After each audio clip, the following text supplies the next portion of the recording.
Good day, Sir Edhan. Um, Ito po ang aking interview. Bale po, ang ginawa ko po ay through voice record dahil medyo busy po ang aking interview, which is si Sir JJ Estadilla po. So narito po ang kanyang sagot sa aking interview. Gaano kadalas nyo ginagamit ang Filipino sa inyong trabaho o disiplina? Madalas kong ginagamit ang Filipino sa aking disiplina, lalo na sa pakikipag-usap sa mga tao, pagtuturo at pagbibigay ng paliwanag upang mas maging malinaw at madaling maunawaan. Anong mga sitwasyon o gawain ang mas ginagamit ang Filipino? Ginagamit ang Filipino sa pakikipagkomunikasyon sa komunidad, pagtuturo, pagbibigay ng instruction, counseling at sa mga gawaing nangangailangan ng mas malalim na pag-unawa ng kausap. Ano ang kahalagahan ng paggamit ng Filipino sa inyong disiplina? Mahalaga ang Filipino dahil ito ang wikang mas nauunawaan ng nakararami. Nakakatulong ito upang maging epektibo ang komunikasyon at mas mapalapit sa damdamin at karanasan ng mga tao. Ano ang mga hamon sa paggamit ng Filipino sa trabaho o akademya? Isa sa mga hamon ay ang kakulangan ng teknikal na termino sa Filipino o ang hindi pagiging pamilyar ng iba sa mga salitang ito.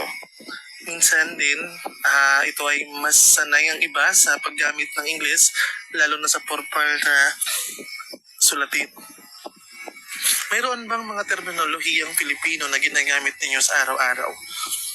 Oo, gumagamit ako ng mga terminong Filipino lalo na sa pagpapaliwanag ng konsepto tulad ng pag-unawa, paglilingkod, pananampalataya, at iba pa na mas malapit sa karanasan ng tao. Paano nakatutulong ang paggamit ng Filipino sa pakikipag-ugnayan sa mga kasamahan o kliyente? Nakakatulong ito upang maging mas bukas at komportable ang komunikasyon. Mas nagiging personal at totoo ang usapan kapag sariling wika ang ginagamit. Sa inyong opinyon, dapat bang mas palawakin ang paggamit ng Filipino sa inyong disiplina? Bakit? Oo, dahil mas napapalapit nito ang kaalaman sa mas maraming tao. Nakakatulong ito sa inklusibong pagkatuto at mas malalim na pag-unawa. Ano ang mga paraan upang mas mapalawak ang paggamit ng Filipino sa inyong larangan?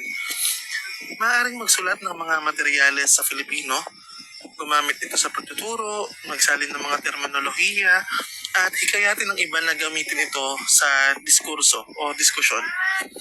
Nakakaranas ba kayo ng kakulangan o hindi pagkakaintindihan kapag gumagamit ng Filipino sa teknikal o akademiyang konteksto? Paano ninyo ito hinaharap? Oo, minsan may kalituhan lalo na sa teknikal na termino. Hinaharap ko ito sa pamamagitan ng papaliwanag, pagbibigay ng halimbawa at minsan ay pagsasama ng English at Filipino o code switching kung tawagan. Maaari bang ibahagi ang isang halimbawa kung saan ang paggamit ng Filipino ay nakatulong sa pag-unawa o paglutas ng isang problema sa inyong disiplina? May isang pagkakataon na mas naunawaan ng isang kausap ang kanyang sitwasyon nang ipaliwanag ito sa Filipino. Dahil dito, naging mas bukas siya at mas naging madali ang pagresolba ng kanyang problema.